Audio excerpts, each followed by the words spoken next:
Welcome back to my Facebook and YouTube channel. तो भाइयों, Barcelona ने वलेंसिया के अगेंस्ट अपना एक बहुत ही इंपॉर्टेंट गेम जीत लिया 4-2 के साथ। और बहुत ही हार्ड फॉट विक्ट्री रही है बारसा की।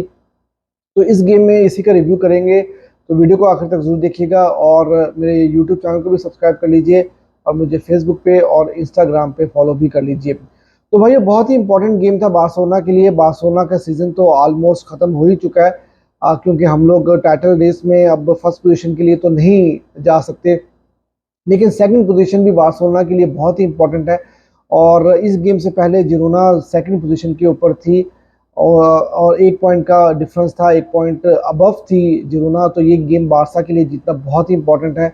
अगले वीक बार्सिलोना का जिरोना में मैच होगा अगेंस्ट जिरोना, जो कि बहुत ही इंपॉर्टेंट गेम होगा। और आपको ये भी पता है कि जिरोना ने बार्सिलोना को होम पर आकर हराया था और काफ़ी बुरी तरह से बार्सिलोना को हराया था। तो सेकंड पोजीशन जो है वो भी बहुत ही इंपॉर्टेंट है बार्सिलोना के लिए, एक तो फाइनेंशियली भी, क्योंकि बार्सिलोना को अच्छे खासे जो है वो पैसे जनरेट करेगी बार्सिलोना अगर सेकंड पोजीशन के ऊपर फिनिश करती है। और सेकंड इस चैंपियंस लीग स्पॉट के लिए बहुत ही इंपॉर्टेंट है। अगर आप सेकंड पोजीशन के ऊपर भी होते हो तो आपको कहीं ना कहीं जो है वो ग्रुप ऐसा मिलता है कि जहां पर आप को इतना सख्त टीमें इतनी ज़्यादा नहीं मिलती हैं।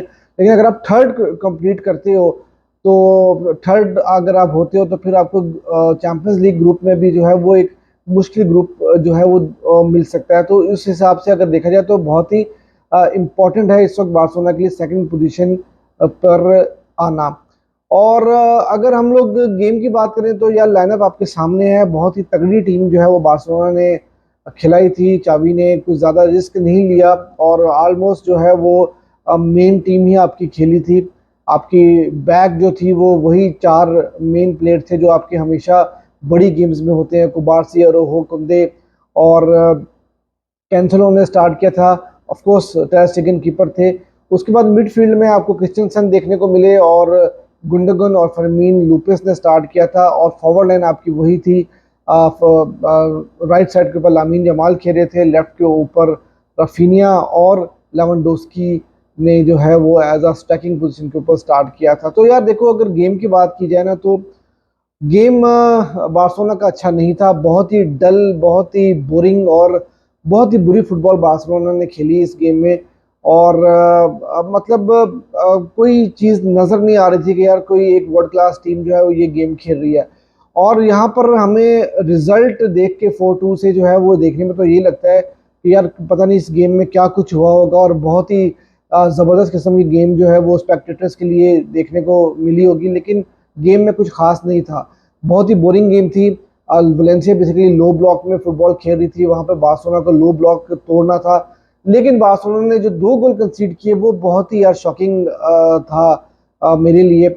बार्सिलोना ने 2 एरर्स किए। एक टर स्टेगन का एरर देखें, टर स्टेगन की अगर बात की जाए तो टर स्टेगन बेसिकली अक्सर आपने देखा होगा कि जब उनको प्रेस किया जाता है और वो बॉल, मुझे नहीं समझ में आता क्यों इतना डिले करते हैं। और यहाँ पर भी वो फ्लिप कर रहे थे बॉल को, मतलब पास खिला के यार डेंजर खत्म करो, लेकिन वो बॉल जो है वो फ्लिप कर रहे थे या क्या कर रहे थे, बॉल उनसे सही कनेक्ट नहीं हुआ और वहीं पर जो है वो हमें गोल पड़ गया था। फिर इसी तरह से अगर आप अरोहो की बात करें तो यार अरोहो ने फिर एक बहुत बड़ा एरर किया, एक पेनल्टी दे दी। और ये सेकंड, इस सीजन में सेकंड एरर उन्होंने किया है। 2 पेनल्टीज वो दे चुके हैं और 2 दफ़ा जो है उनको कार्ड भी हो चुका है, रेड कार्ड भी हो चुका है, I guess if I am not wrong. तो पीएसजी के अगेंस्ट भी उन्होंने यही गलती की थी। और इसी तरह का टैकल कुछ कैंसलो ने भी जो है वो किया था डेम्बले के ऊपर, जहां पर जरूरत नहीं बनती थी कि आप इस तरह का हार्श टैकल करो। आपने पेनल्टी दे दी और वहां पर जो है वो गेम आप 2-1 से डाउन हो चुके थे। तो यार बहुत ही जो है ना वो अजीब सी सिचुएशन में बार्सिलोना आ गई थी और लग रहा था कि यार कहीं ऐसा ना हो कि बार्सिलोना फिर पॉइंट जो है वो लूज कर दे। लेकिन लकीली हमें भी जो है वो थोड़ा सा एडवांटेज मिला जब वलेंसिया का कीपर जो उसको रेड कार्ड हुआ, तो वहां पर वलेंसिया ने बाकी पूरा गेम जो है ऑलमोस्ट 60 मिनट जो है वो 10 मैन से खेला। तो जहां पर बार्सिलोना को मौका मिला और वहां पर वलेंसिया ने सिर्फ जो है वो डिफेंस ही किया और कुछ नहीं किया। और वहां पर 1-2 मौके मिले थे जरूर वलेंसिया को, जिसका वो फायदा नहीं उठा सके। लेकिन ओवरऑल अगर गेम को देखा जाए तो गेम जो है ना कोई खास देखने को मिली नहीं है। वलेंसिया ने लो ब्लॉक में खेला और बार्सिलोना जो है वो कोशिश ये किया कि लो ब्लॉक को किस तरह से तोड़ा जाए। अब अगर गेम की बात कीजिए तो यार देखो, मैंने हमेशा एक बात आपको कही है कि जब भी फ्रैंकी डियोंग और पेड्री स्टार्ट करते हैं बारसा के साथ प्लस गुंडोगन, तो आपकी मिडफील्ड जब ये खेल रही होती है तीन के साथ तो आपको अटैक बहुत ज़्यादा पड़ते हैं। और फिर उसके बाद आप जो है वो डिफेंसिवली बहुत ज़्यादा स्ट्रगल कर रहे होते हैं। लेकिन जब क्रिस्टियनसन खेलते हैं सिंगल पिवट में, तो बेसिकली एक एडिशनल डिफेंडर वहाँ पर खेल रहा होता है, और उसके खेलने से ये होता है कि फ्रीडम जो है वो आप कैंसेलो को भी मिल जाती है, और उसके बाद गुंडोगन और फर्मीन लूपस को भी जो है वो फ्रीडम मिल जाती है, क्योंकि आपका डिफेंस जो है वो थोड़ा सा कवर होता है।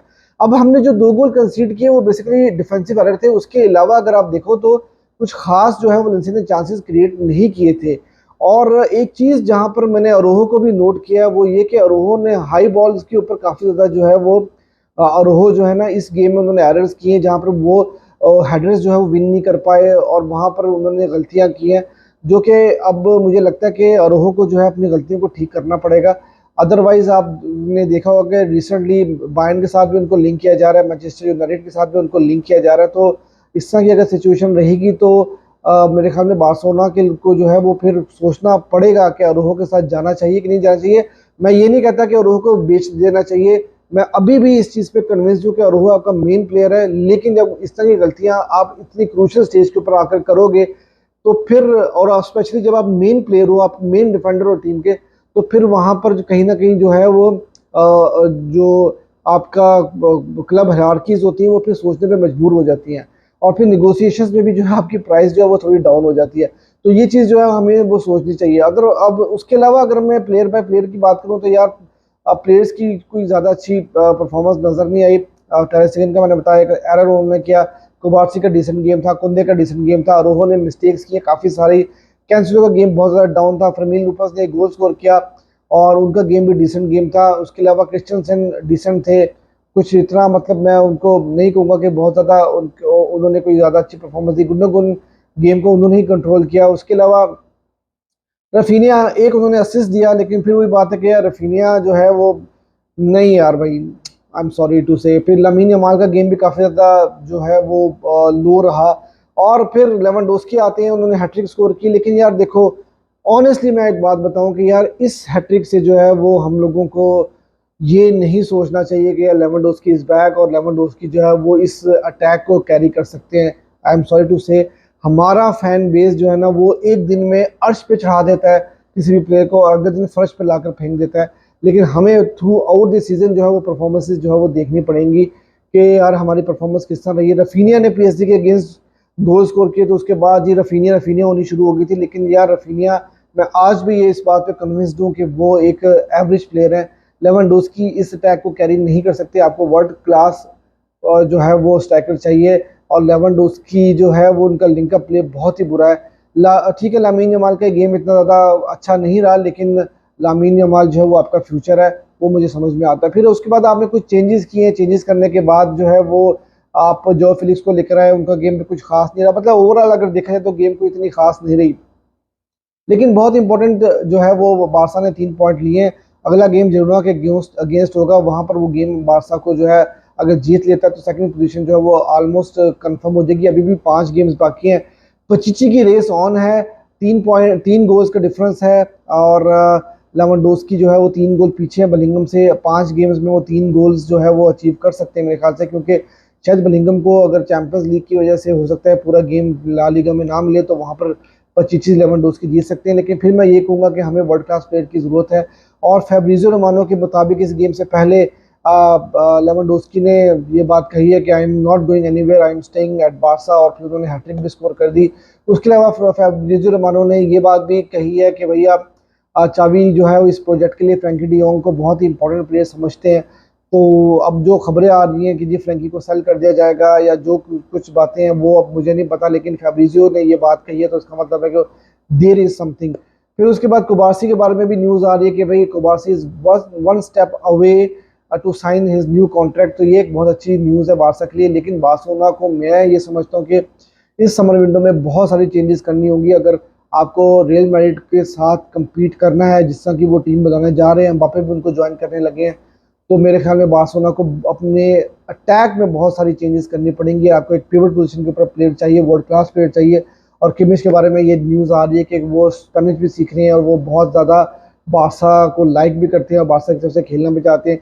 तो ये तो सारी खबरें थी और ये थी आज की वीडियो। तो वीडियो अगर आपको अच्छी लगी हो तो प्लीज़ मेरे चैनल को भी सब्सक्राइब कर लीजिए और मुझे फेसबुक पे और इंस्टा पे फॉलो भी कर लीजिए।